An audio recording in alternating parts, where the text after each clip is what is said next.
All right, it is my pleasure to introduce Dr. Larry Grabau. I think everyone knows Dr. Grabau, but just in case you didn't know some of his history, he received his Bachelor's of Science degree in Agronomy and Animal Science at the University of Minnesota.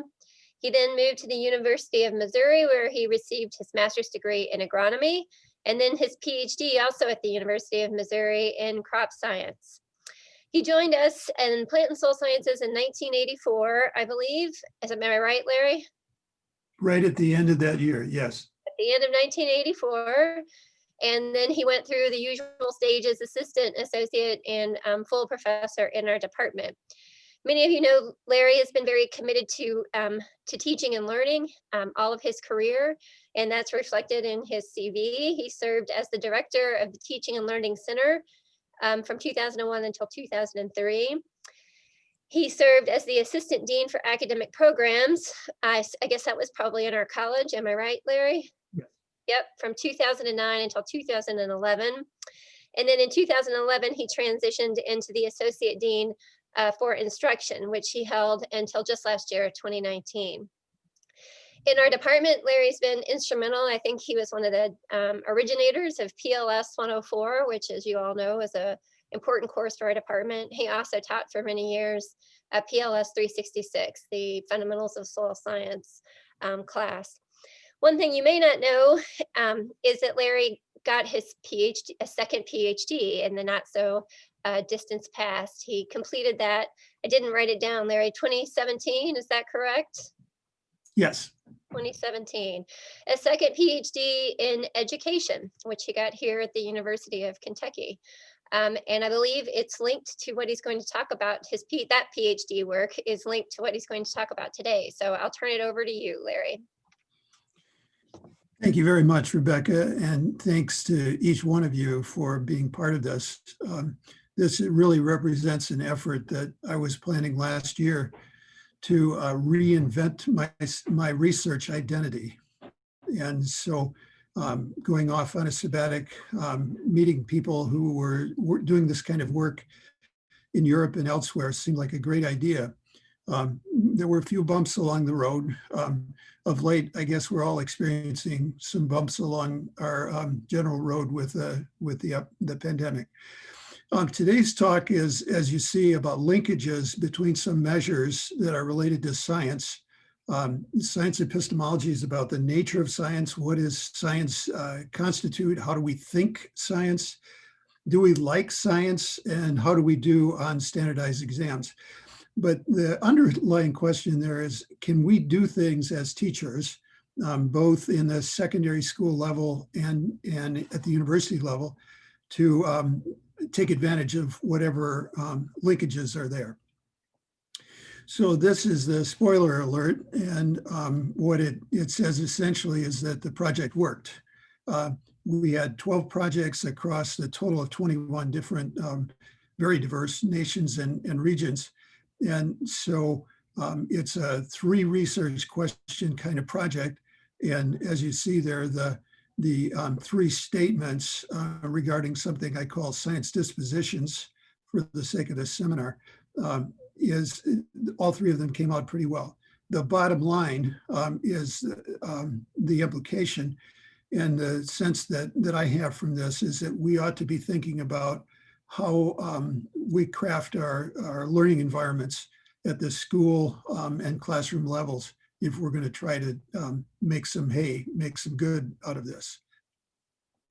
So the sequence here, trying to put this into the US context a bit. I was away for 9 months, so maybe had lots of time to think about how things were elsewhere. Talk a little about methods and mechanisms. The methods are fairly complex. When I gave a similar seminar earlier this week to my colleagues in the College of Education here at UK, all the questions were about methods, essentially.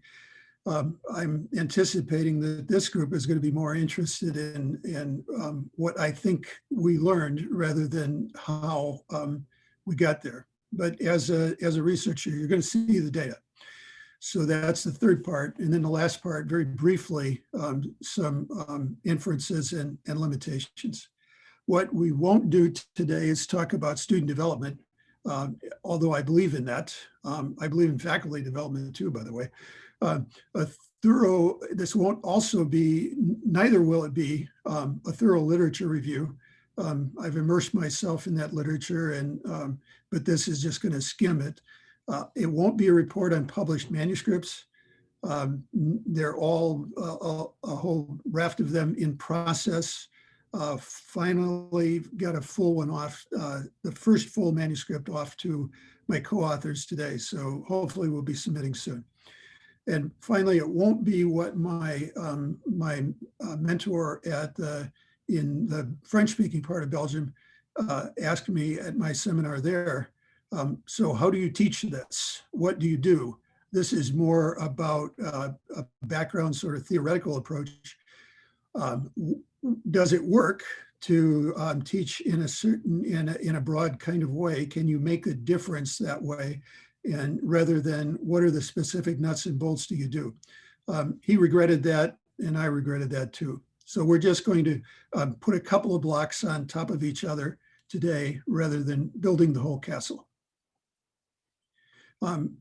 Some of you may have heard of something called next-gen science standards.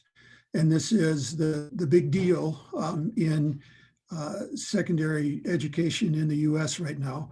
And so these standards are painstakingly developed and are to guide us out of our morass of middlingness, I'll call it, in terms of how effective we are teaching science in the secondary level. And by the way, secondary in a more global context means a middle school / junior high school and high school per se. So it's generally grades 7 through 12 or something approximating that. So how does this work tie to the national next-gen science standards? One perception, if you pick up their stack, all the material that they have, it's a lot of material about content of science education. And when I have worked with teachers who, like myself, are trying to be more effective, a lot of times what we first blush go after is to try to figure out ways to present our content more clearly.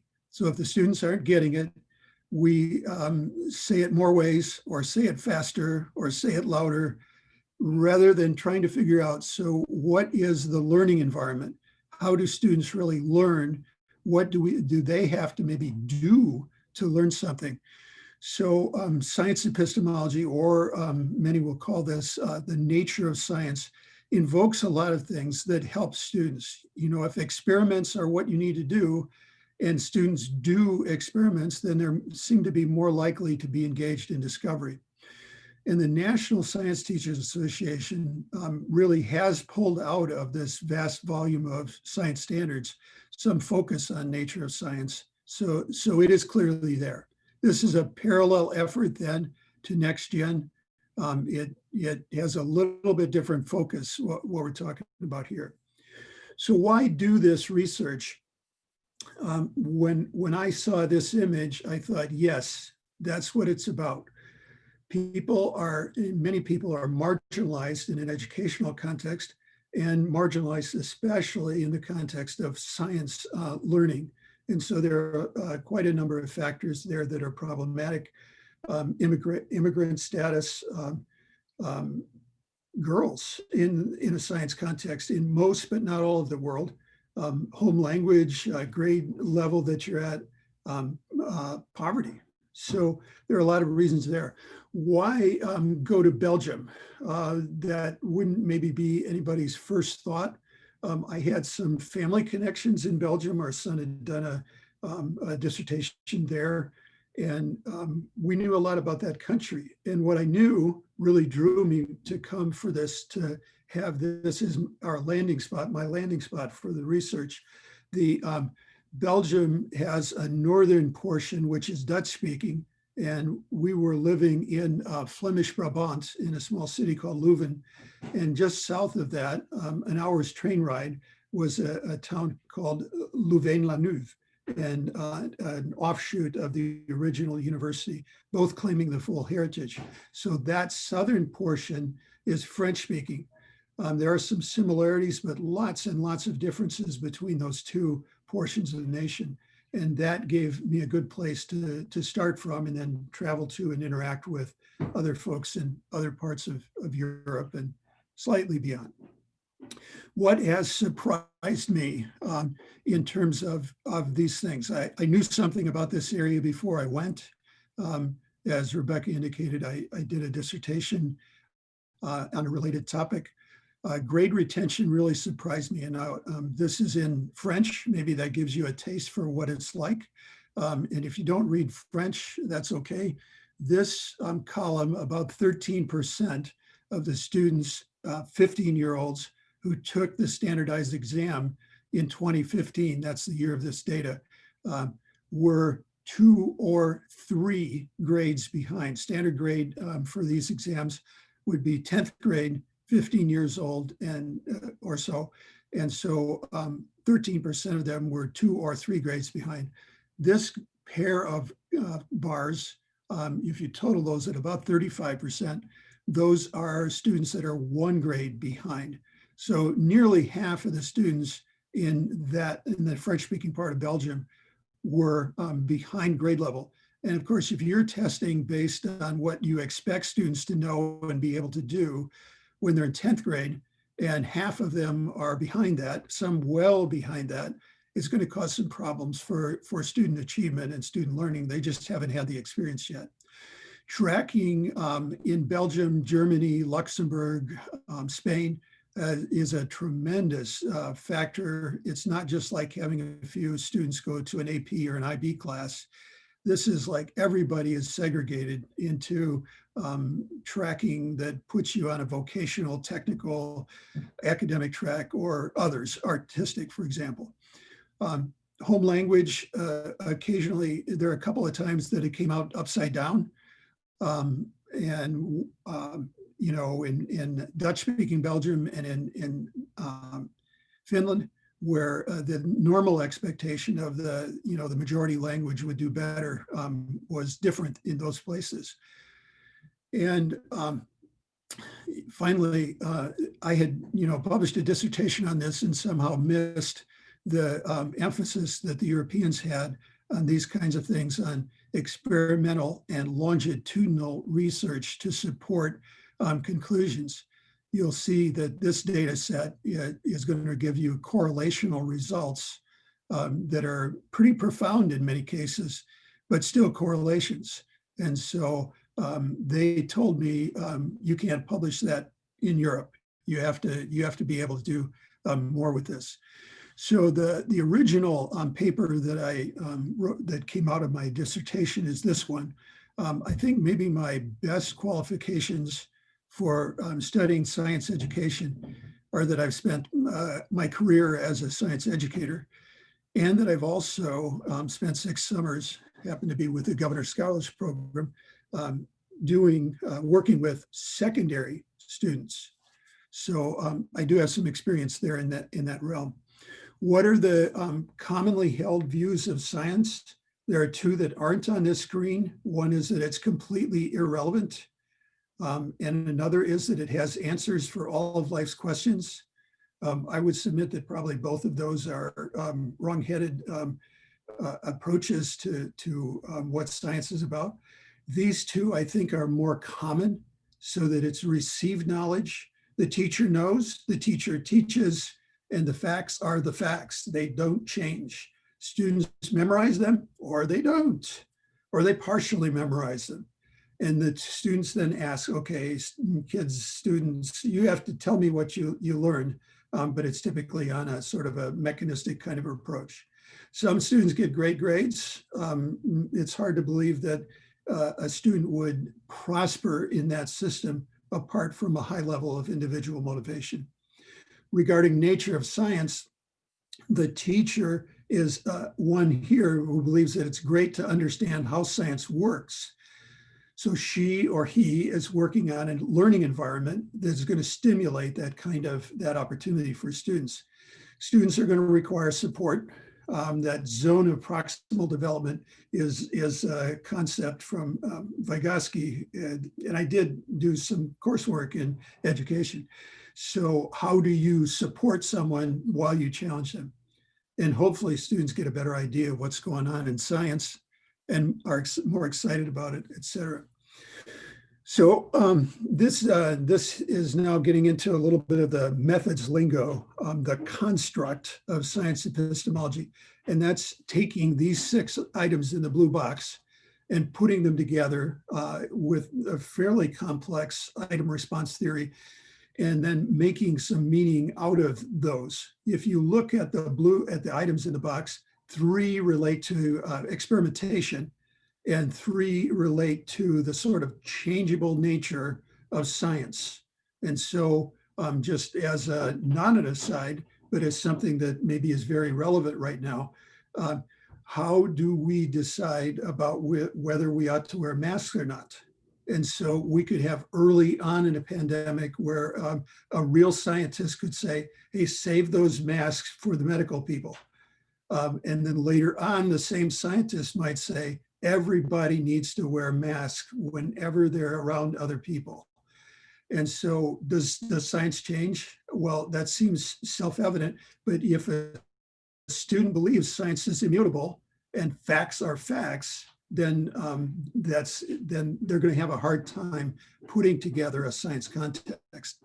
There is notably down here a paper I just found a couple days ago from September of 2020, where this set really only measures 2 of 7 generally accepted aspects of science epistemology of our students. And so there's some criticism there that it's not measuring everything. The reliability of these scales, however, based on the 2015 data, this scale rather, is in the range of 0.85 to 0.95 for almost all the countries that we looked at. So it does turn out to be fairly strong. This slide is jam-packed, and the real point of this is about the literature being experimental or longitudinal. In other words, did you have some treatments that show that science teaching or science climate, more broadly stated, can make a difference in these 3 outcome measures: science epistemology, science enjoyment, science epistemology, science enjoyment, and science literacy? And so the general answer is yes, that literature is out there and that literature is abundant. So we can say with great confidence that teachers can change or schools can change their approaches and generate higher levels of understanding of nature of science, higher positive affect towards science, and better performance. The next slide, however, is not quite as strong, particularly for that top line. The second research objective that we'll get to in a minute, does this nature of science enhance other sort of affective background, motivational kinds of things that students might feel? There's not as much there. I found another article this morning, and sorry I didn't put it on the screen, but that one is not the background in terms of experimental and longitudinal data. Now there's plenty of correlational data out there on that point. The final points there: do science epistemology or does science enjoyment, do those factors influence achievement? And those are stronger in terms of that sort of proof. So 3 research questions focusing on nature of science. And these are all assessed all over the world in the same years. It's a 3-year cycle. But for 2015, the focus was on science. So a lot more questions were asked about background motivation, how parents interacted, and how everything related to science. So the first is science. Is science epistemology influenced by school climate? Is science enjoyment influenced by school climate? So can we do things at a school level to enhance these positive, favorable science dispositions? The second one is, can we, if we can jumpstart nature of science understanding for our students, is that likely or possible to help our students enjoy science more? Seems logical to me. The longitudinal experimental data is not as strong on that particular one. And frankly, our data, when you see it, is not quite as strong as for the other categories, especially this bottom one. The outcome is science literacy. Can you do science? Can you understand science? Not just can you plug the right numbers into a formula, but do you understand it? And so the way that PISA frames their questions is really around science understanding in a series of questions about a given construct, say about climate, the potential for climate change. And what does this data show? And how do you respond to it? And so this, all three of these have very strong, pronounced influences on science literacy. Now, we did look at a lot of other measures, and I had a couple of my international colleagues, one from Hong Kong, one from Ireland, on the seminar earlier this week, and they know that we looked at 4 other aspects of science engagement and 2 types of performance orientation, but that's beyond the pale of trying to discuss here. This as its theoretical framework, I think maybe better said that it's conceptual. So the first research question is whether school climate can be associated with, or in non-European terms, can influence science epistemology and science enjoyment. And then the second question, the one that I said we were a little hazy on, is does science epistemology of students influence their enjoyment of that science? And then finally, the third objective is about science achievement, science literacy. Do school level interventions influence that? And do student variation, if you can see students who are higher in these 2 measures, is that related to their science achievement? So now quickly on methods, this is about multi-level modeling. Why did we pick 21 nations? There's 70 some who were involved in the 2015 data set. Firstly, you know why I was in Belgium. We went with a separate project for French-speaking Belgium and Dutch-speaking Belgium. And so each of those are coming out, they're the first 2 that are in the box to be submitted for publication.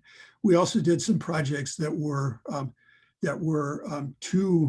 comparative. So we had 2 nations that were similar in many ways, but different in some ways. And by the way, Canada's performance on these exams is quite a bit better than ours. And so the question is, is that explained by any of the factors that we're looking at? Hong Kong and Korea. Some folks think they're identical. I've been working hard with my colleagues in Hong Kong and Korea, and even corresponded with both of them today. There are a lot of differences there. And then we had a couple of studies that were triplets in terms of 3 countries being compared. It's a ton of data to try to put together into one space. The first 3 seem to have little in common: Greece, Luxembourg, and Iceland. But it was about their motivation going in a positive direction, but their scores going in a negative direction over the last round of evaluation. And one of my Greek colleagues suggested that that would be a great study. And the last one that I'll comment on there, from Spain, France, and Germany, that one has 3 countries across the heart of Europe that have a lot of similarities and some pretty huge differences. So the idea is that we've got some things that some nations, some data from all over the world that'll give us an idea of whether or not the model, the conceptual framework works, makes sense.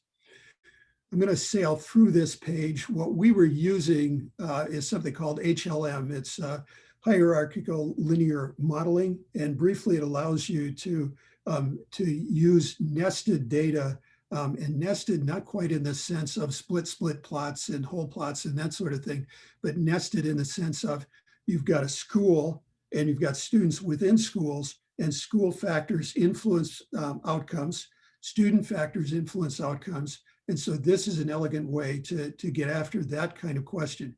You put all the student level variables into the model, make all your specifications, and then you run.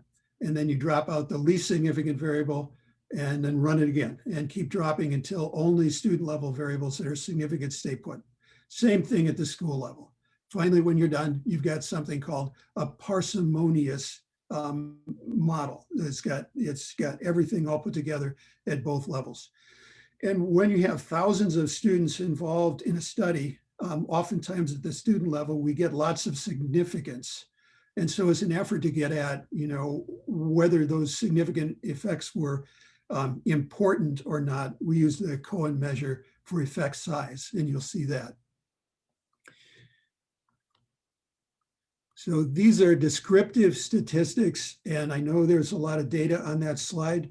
What we're doing here is we're looking first at science literacy, and note that I've got this inverted from the lowest scores to the highest scores. And that simply means I want to make a value statement there that maybe the nations that have the lower scores need some help, need some assistance. And now if you look at the United States, in all of our pride for what a wonderful educational system we have, we don't, frankly, we don't. We're pretty average. And this is actually, if anything, flat or perhaps declining across the range of years since the 2000 mark. So lots of diversity here. Jordan and Mexico, very low. Finland, Canada in general, both of the provinces of Canada that we looked at on the high end. You look at this one is now by science epistemology. So lowest, these are in reference to a standardized OECD mean, or the international mean rather, of 0. And so where you see the United States says, our students self-report that they get how science works. Then we go on the other end, you've got Greece and Mexico there, and Iceland, my colleagues there, a little numerically at least ahead of the US. And then this third one, science enjoyment. Again, the enjoyment column now re-ranked according to enjoyment. So low in Germany and the Dutch community of Belgium, Korea, US, better than middle of the pack on this. And stunningly, Jordan and Mexico as chart toppers for self-reported science enjoyment according to the construct. I didn't show you the construct for science enjoyment, but it's a similar kind of model to the one for science epistemology. And just you see here that this is a take low, moderate, and high for these three outcome measures. Jordan and Mexico here low, Jordan and Mexico here high, seems kind of odd. Canada and both provinces are in this column. Korea over here, very low for science enjoyment, but high for achievement. France is in the middle everywhere. Greece is low and low. Germany, low here, but decent performance. So lots of variability in how these three, and remember, these are means. There's lots of variation around these means within each of the nations as well. So now verifying the concept, does this work or does it not work?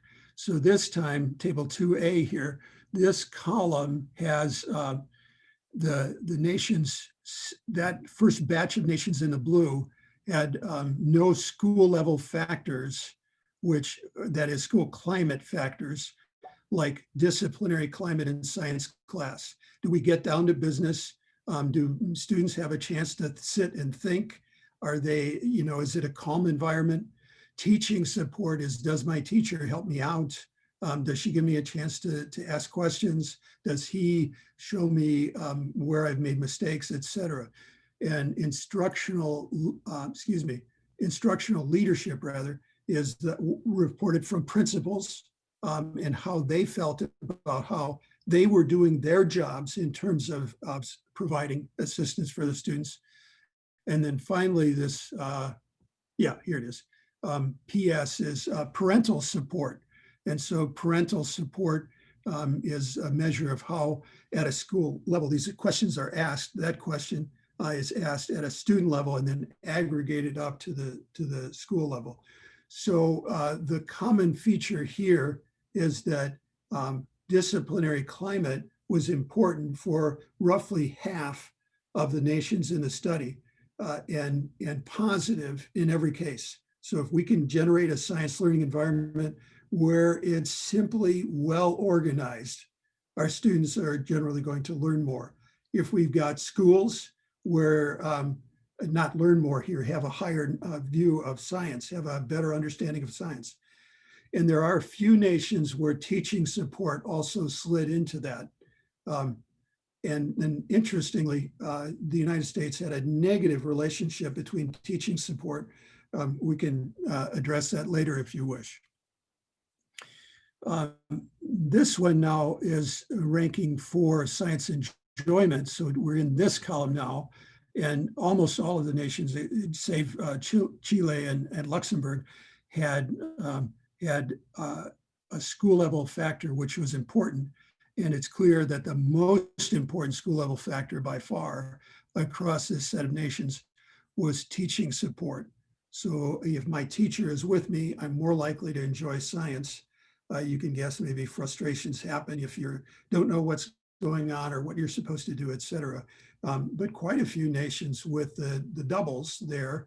And down here at the bottom, Korea, of course, that's South Korea, also had parental support tagged into that. So they were getting all kinds of support for their science enjoyment development. And then now, so that's research question one, really, with the general kind of data there. And you get that drift that yes, school climate kinds of factors do influence those science dispositions. This one now is, does science epistemology influence or is it associated with science enjoyment? And so from a significance factor, all 21 of the cases that we looked at were yes. So that's obviously pretty consistent. If you look at this column, these are D values. A small effect size means you've got 0.20 or higher.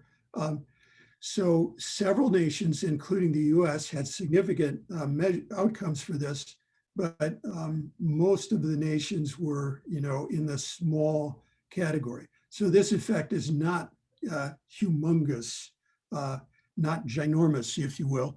It's real, probably, but modest. And so that's what I think this statement is saying in maybe more positive grounds, that yes, we did get that positive for all 21, but the levels are low. Here for research question one, disciplinary climate, teaching support, both of those are critical and important factors. Now, some of my colleagues would argue to punt with everything above because this data is going to be so good. So before we get to literacy and how those other factors were involved, that is science epistemology and science enjoyment, this question really asks from a basic model, and a basic model means we didn't put any of our test variables in. And so it's just all the student background things like immigration status, gender, SES, that sort of thing. And in some cases, grade level and beyond. All of that, or track, all of that goes into the model. And then we say, okay, so what did we get in terms of school climate influences on science literacy?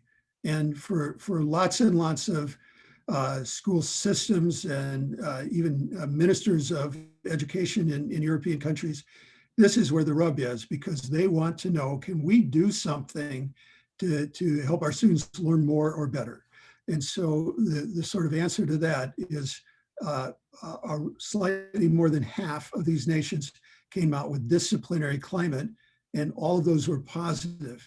A few nations showed some teaching support. Interestingly, a couple of those, New Zealand and the province of Ontario, were negative. In other words, the more support this school students reported, the lower their scores were. They're going in the wrong direction. And we can argue that it seems that that's maybe a school that knows they're in trouble with the academic outcomes for any number of reasons and are trying to emphasize teacher support, and yet they still haven't had the opportunity to have enough of an impact on the primary outcome of achievement. Others that are down here, intriguingly, the parental support came out negative in Hong Kong. Maybe students perceive that as mom and dad pressuring them. If you're not doing well in science and you come home and every night mom or dad or both say, how's your science today, George, Jill? Maybe you get tired of that and maybe you do less well. France was the only example where parental support was a positive feature. And I'm not sure what exactly what that means in a French context. So this column now shows something that's sort of on the sidebar of our study. But if you look at the Belgian Dutch community and the Belgian French community, both of those accounted for around 0.4 or 40% of the student level variance in this model.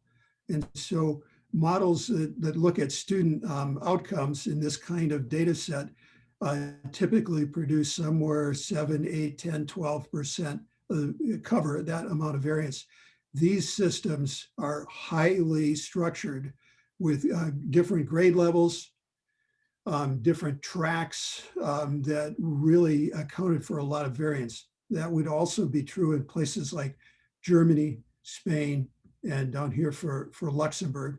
And if you go on the other end, Greece and Korea way at the bottom in terms of how much of that variance in science achievement was accounted for by our models. So now, if you're still with me, these are the two most exciting slides of the show. And so this one asks, science literacy is our outcome. If we put science epistemology not as an outcome, but in the model as a student background characteristic, does it stay in the model? In other words, is it significant? And the answer is yes, in every case. The Cohen's D values, there's 3 nations there that fell short of the 0.2 small effect size, unfortunately, including ours. But from there, we've got a number that are in the small effect size, many that are in the moderate, and quite a few that are in the large effect size. And so education researchers or social science researchers would climb Mount Everest, I think, to get effect sizes that are in the large size. And there are a ton of them here. And some of them are for very highly structured school systems, Belgium's Dutch and Luxembourg, and others are for less structured, like Jordan. And there you see Iceland, Ireland, Australia, Korea. So lots going on there. So science epistemology does influence outcomes, or at least if you're European, is associated with those outcomes. This one does the same kind of thing for science enjoyment. And you've heard that my real focus here is on science epistemology. But, you know, science enjoyment, yes, in every case, it was always staying in the model. And in every case, it made at least the small effect size. Now, not surprising, perhaps the US is at the bottom of this list or at the top of this list, if you look at it that way. And again, there are a ton of nations that are up here, many of them the same ones that were up here in the other place. And if you look at these, there's still a lot that are in the moderate area. So this is really a very strong outcome. So inferences, I'm calling that for research question 3, strong evidence. So disciplinary climate is really important, and all nations in all regions that we tested had positive and significant relationships between science epistemology and science enjoyment, like over against the outcome of science literacy. So conclusions, and we've seen this slide before. This was the spoiler alert way back in the beginning. And so my major implication is that if anyone anywhere is thinking about how can we improve science literacy, we need to look at school climate, and we need in science classes particularly, and we need to look at these kinds of science dispositions. What can we do to enhance them, perhaps in ways that are above and beyond the observed influence here of the school climate measures we looked at. So again, this line, data are correlational and thus do not alone establish causality. So, you know, we have a lot of support for these ideas in the literature in terms of experimental and longitudinal studies, except for this second research question. That one is more correlational in terms of the data reported. And then this one, I'll go ahead and underscore it.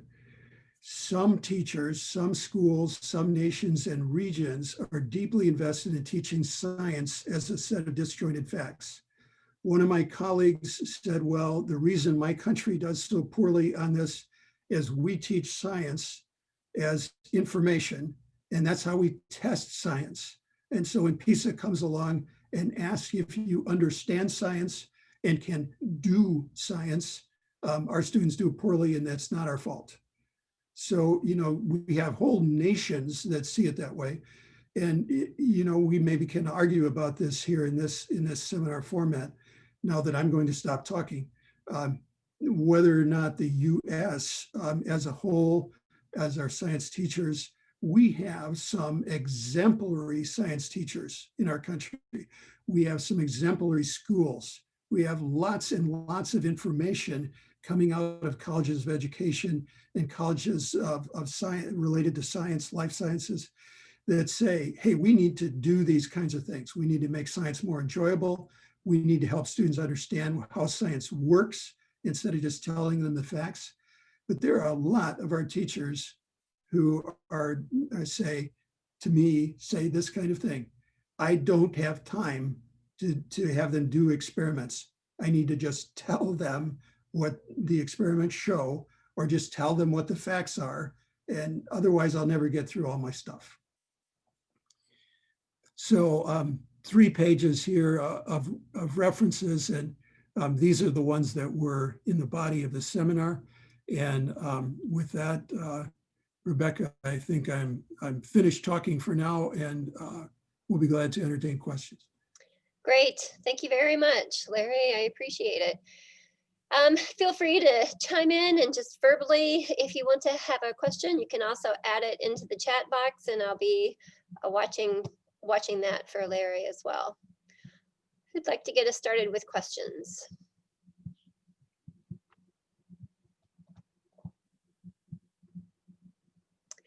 I guess I can get started with a question, Larry. If maybe, could you just tell me a little bit more about what the disciplinary climate or school, what exactly do you mean by those words? Like, how can I improve the disciplinary climate of my classroom, Larry?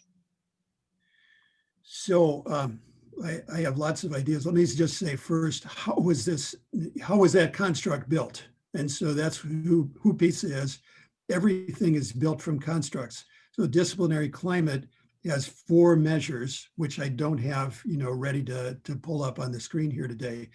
When I got to Finland in Helsinki, that was a conversation that we had about why would a difference in the school. Now this is reported from science classes. So these are students are asked these questions like, does my teacher get class started promptly? Are students paying attention to the teacher and able to work on their project? or on their learning, etc. So it's that kind of thing. Mm. So in Finland, which has very high scores, this was the key factor related to science achievement. And so some schools clearly had better handle on discipline. Others had a poorer handle. Now we might look at this and say, well, what about Montessori? Where people are going in every different direction.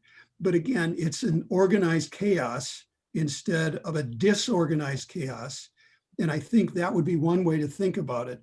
So if we've got people coming and going in our university classes, answering their phones, or in a digital construct, they have, when they say if they've been asked to keep their video on so that we can interact one with another, and they've got their video off for the whole period of time, then that those are all kinds of things. Like, pardon me, one of my pet peeves is when the dog is barking, the baby's crying, the mixer's running, doggone it, the toilet is flushing, and somebody has their Zoom mic on, Mm-hmm. So it's really hard to have a disciplined learning environment when that kind of thing is happening. Yeah, okay, I got it. Looks like Jimmy's put a question or a comment into the chat. Can you see it, Larry, or do you want me to read it to you? I'm not pulling it up, sorry. It says, so Larry, how are you going to use this in teaching here? Or how should we adapt our teaching based on what you learned? Okay, well, let me say that we do a lot of things right in this context across the College of Agriculture, Food and Environment. And so, when we look at what is it that helps a student understand the nature of science, if you have a lab where it's not simply a canned experiment, and it's going to, how it's going to come out, and they know, and so you're just going through the mechanism. And pardon me, to me, that's where we're at with Chem 111. And then the testing becomes on whether or not you copied somebody's paper or whether or not you hit all the right buttons in terms of explaining how you folded your aluminum foil or whatever it is. And so models, if you go back a bit to Jimmy, they're not dumb, they're different from the University of Arizona several years ago, how different students learn differently in science contexts. And if we're in a place where that is, then one of the applications at a university level is to get students in a lab and get them in, pardon me, a meaningful laboratory. And so one example of that would be the 366 soil science model, for which years ago, students didn't have to do the laboratory, just did it.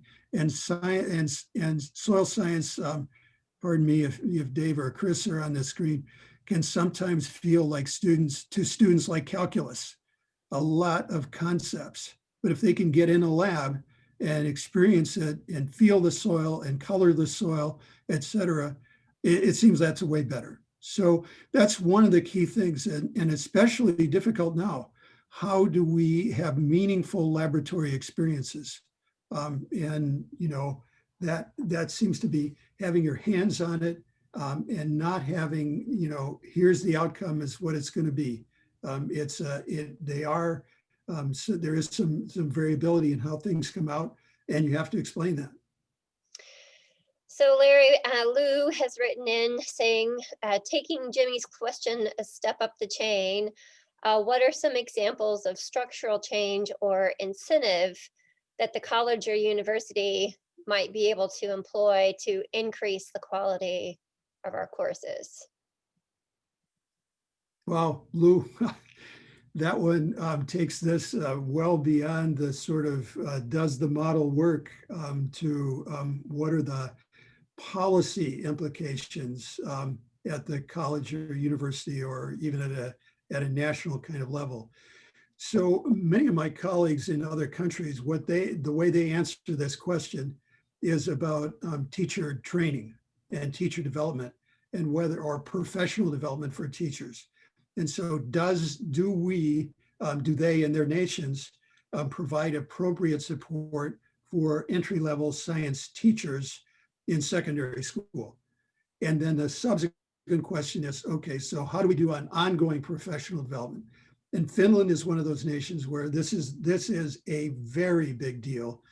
In the local school, parents and teachers and administrators are working together to try and figure out what do our teachers need in terms of professional development opportunities so they can grow. So, you know, if you took that, Lou, and everyone to college/university level, it seems like what the analogy would be then, how are we helping our budding teachers to get ready for their university teaching? And there are some things that we can obviously do there in terms of like the teaching and learning certificate that has been around for some number of years.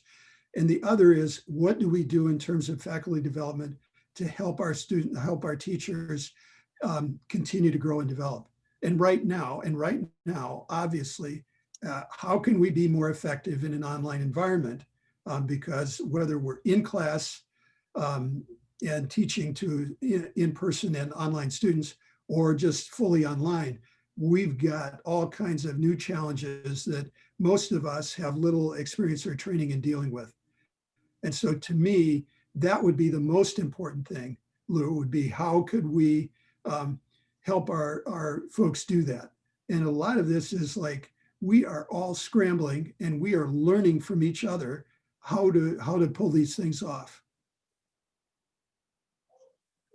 So when I had, and let me just add this, when I had a pickle a couple days ago with a Zoom question about breakout groups, one of my students in that class said, well, my professor, Hannah, who you're here, and he didn't call you Hannah, I'm sorry. But he said, Hannah really does that well. So that was the reason that I reached out to you for some ideas.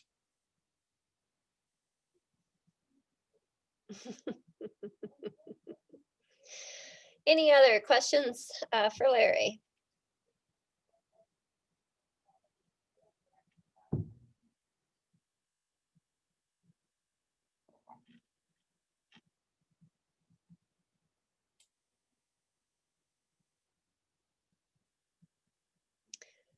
Well, Larry, I guess hearing no additional questions, I'll say thank you very much for giving us your seminar and sharing the efforts of your second PhD and your sabbatical with us.